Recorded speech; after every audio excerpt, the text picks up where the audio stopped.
Hi, I'm Jonathan Goltz, and this is Caitlin Goltz, and we're with the Mini Pig Farrier, and we're going to do a little video about how to go through trimming a mini pig hooves, just the general basics on getting them maintained. The things that we're going to use are our patented rig here that once they're in it, they're contained so we can do the trimming sedation free and not have to go through all the extra stress on the body. So make them feel more comfortable and much more at ease. The next thing that we're going to be using is the Hoof Boss Mobile, and with it you use the DeWalt battery on that. Is the V-Groove disc that's green. It works out extremely well to be able to work the dew claws down to an appropriate length, and then also to work in between the hooves to make them nice and parallel, working the underside, and it also helps working the top of it. Next thing we're going to go grab one of our little pig friends and start working on getting his feet maintained.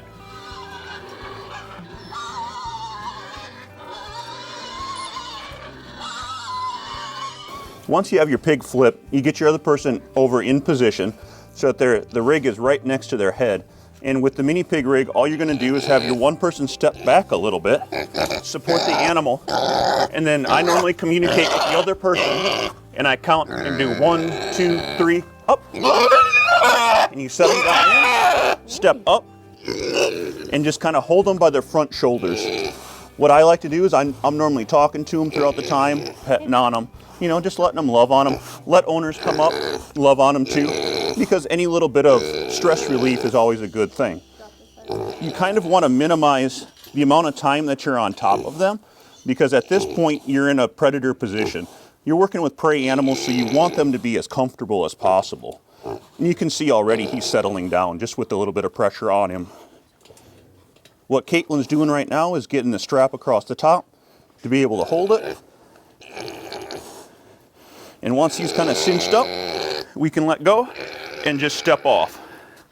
And now he's in a pretty secure position, and you can see he's pretty safe and confident in where he's at. Now, even if you need to move him around, we're kind of close to this fence over here. So what I kind of do is you can just take and slide him up a little bit, and now he's in a nice, easy working position. Okay, so on the hoof here, we've got the set of dew claws that are used for stability.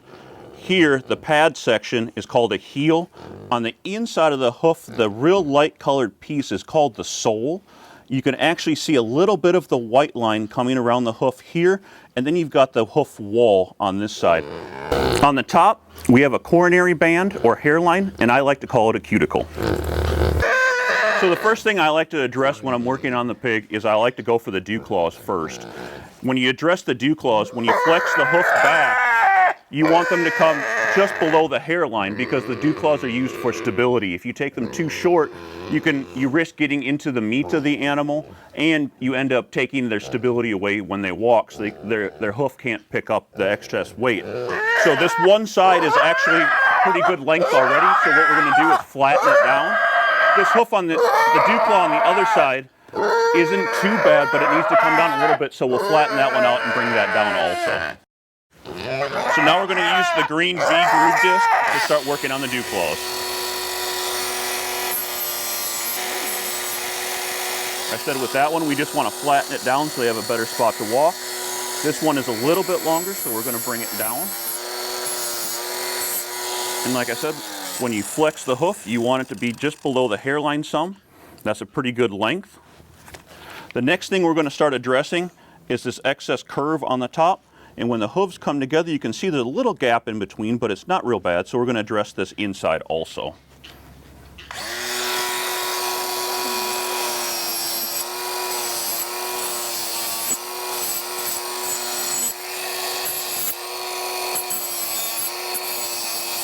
When you do this, you want to do almost no pressure. Let the tool do all of the work. You don't need to press. Round that out a little bit. Let the hooves come back together. You can kind of see how they mesh. They mesh together really well. Now what we're going to do is we're going to take a look at the top of the hoof real quick.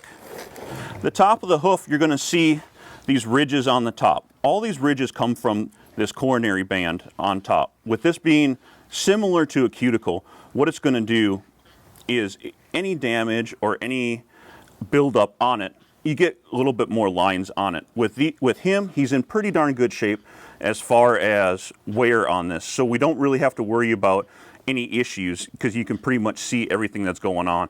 If there's any cracks that start from the hairline and run down, or any cracks that are at the tip of the toe and run up, basically if you have cracks from the tip growing up or cracks coming down, or any deep lines running horizontal on the hoof, those are things that you want to start looking at, seeking someone that has professional farrier service.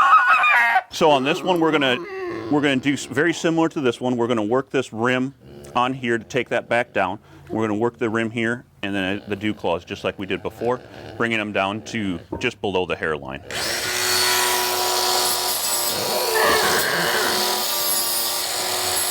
Again, just let the tool do the work. When you flex, you can see you're just a hair more off. There we go. Work that ring off the top.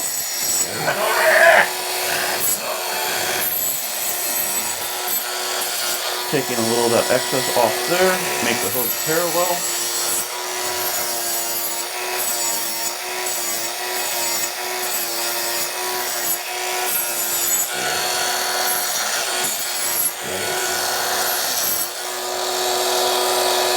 And there you've got a set of parallel hooves, just a hair more off there.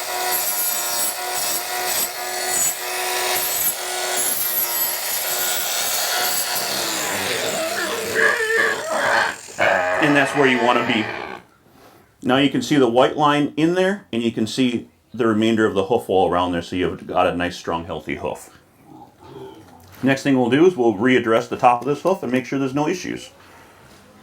On the top here, as we look, you can see that the cuticle is a little bit dry, so we'll work on conditioning that. And then on the top, the rest of the top of the hoof, you don't see any cracks, and these lines are nice and shallow, so you're in good shape there. All right, now we've shifted to the back. We've got our assistant holding on the front to make sure that he's still safe and comfortable. And we're going to work very similar to the front. You know, I like starting on the dew claws again, and then we'll address the rings, and again, we'll check and see how the hooves fit together.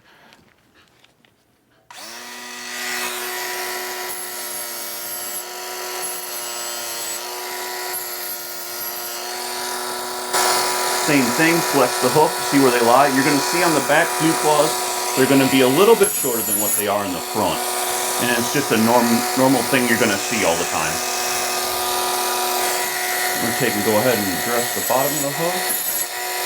He's got a very good wear pattern, so we're not going to take a whole lot off. We just get the little tip that was there. Same thing with this one, it's got a little tip on it, so we don't want them to catch. We just kind of round that off a little bit. Then we come on the bottom, work just a little bit off of there, level them out, and the hooves fit together quite nicely. So we're going to switch over and look at the top of the hoof here. Again, just like on his front, he's a little bit dry around his cuticles, but he's in pretty darn good shape.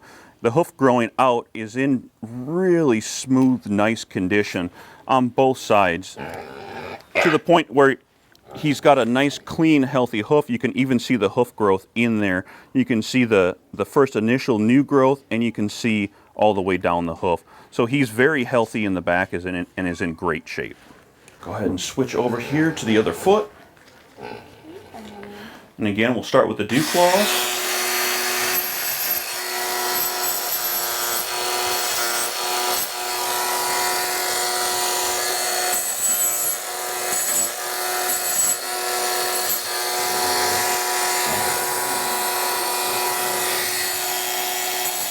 Bottom of this hoof. Sometimes you just got to give them a second to kind of work it out. After you sit there for a little bit, sometimes you can, you need to stretch out a little bit. Work that tip off again so they don't catch.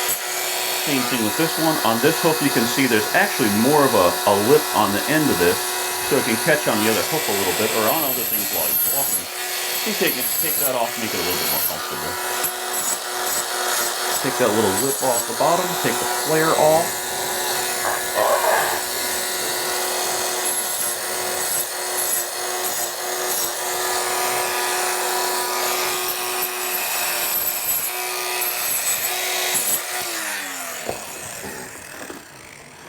Then we'll check the top of the hoof real quick.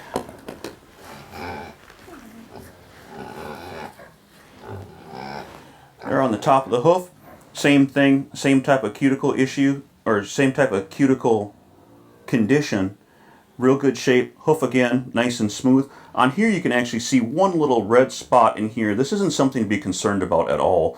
What you're looking at here is actually just like a blood blister would be. And basically if you hit your thumb with a hammer, same kind of thing. This will grow out. If it's something that is bigger than this type of size, I would send a picture to your professional hoof trimmer and make sure that there isn't something that should be addressed by them. With a conditioner, what you want to do is you want to address the entire hoof. You want to address that cuticle, that hairline, and then slightly above it so that you make sure that you're really getting all of that stuff cared for and moisturized. On the under the side of the hoof, you want to address that soft pad, that heel, and then do the same thing around the dew claws. You want to make sure that you're getting the cuticle and you're getting the entire hoof. So once you've finished up your trim, the things you want to check for on your hoof is hold the hoof together, make sure that they're nice and parallel, making sure that they're not going to rub on each other or cross over while he's walking.